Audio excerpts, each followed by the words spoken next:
Hindi ko alam ngayon ang ginagawa ko, pero uunawaan ko ang paraan ng ito. Sinabi sa kanya ni Pedro, Hindi mo kailanman huhugas sa aking mga paa. sumagot si Jesus sa kanya, Kung hindi kita huhugasan, hindi ka mababaan sa akin. sinabi sa kanya ni Simon Pedro, Panginoon, hindi lamang ang aking mga paa, hindi pa na rin ang aking kamay at matulog. sinabi sa kanya ni Jesus, Mga paalala ang kailangang hugasan ng nalibunan dahil malinis na ang buong sa iyo.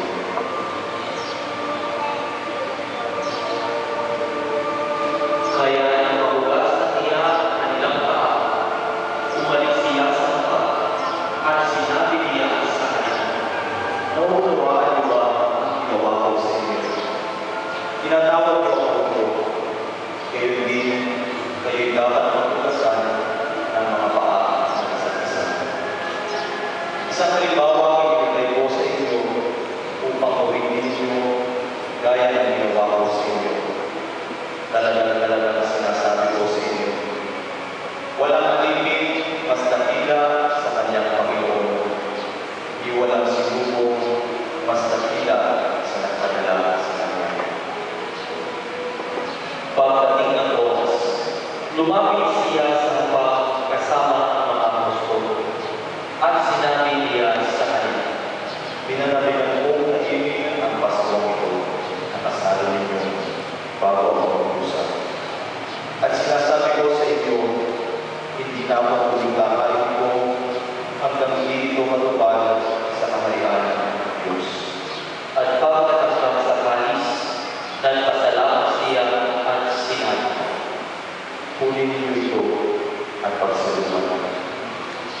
Sinasabi ko ba sa inyo, hindi na ako iinom mula ngayon ng galing sa upas hanggang dumating ang kaharian ng Diyos. kumuha rin siya ng tinapay, nagpasalamat, nirapiraso ito at ibinigay sa kanila habang sinasabi, Ito ang aking katawan na ibinibigay dahil sa inyo. Gawin ninyo ito bilang pag-alaala sa akin.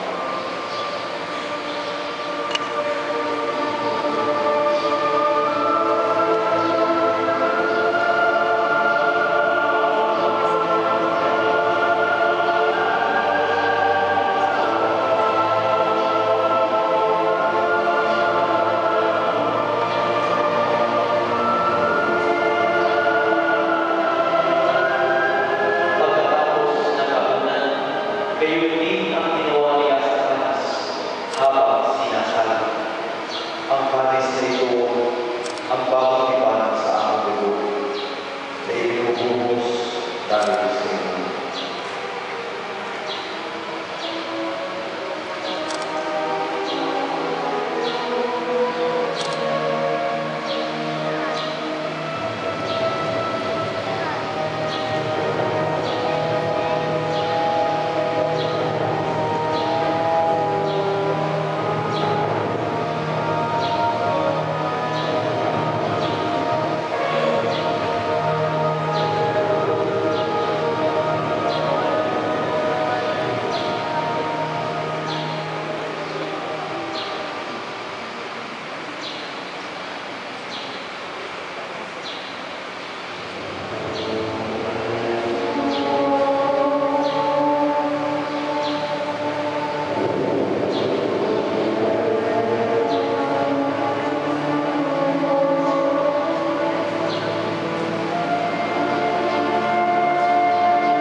sumabi ang aking pagkakahal sa pagkain ng buhay na walang hanggan.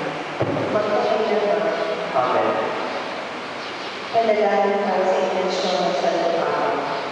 Ama namin, sumasalangit ka sa bahin ng alaman, kung sa aming kaharian, sundin ang loob mo, dito sa lupa para sa langit. Bigyan mo kami ng aming kakain sa araw-araw at patawarin kami sa aming masala para ang pagpatawad namin sa nagkakasala sa amin. At huwag kami itulog sa puso at iyayagan kami sa lahat ng masama.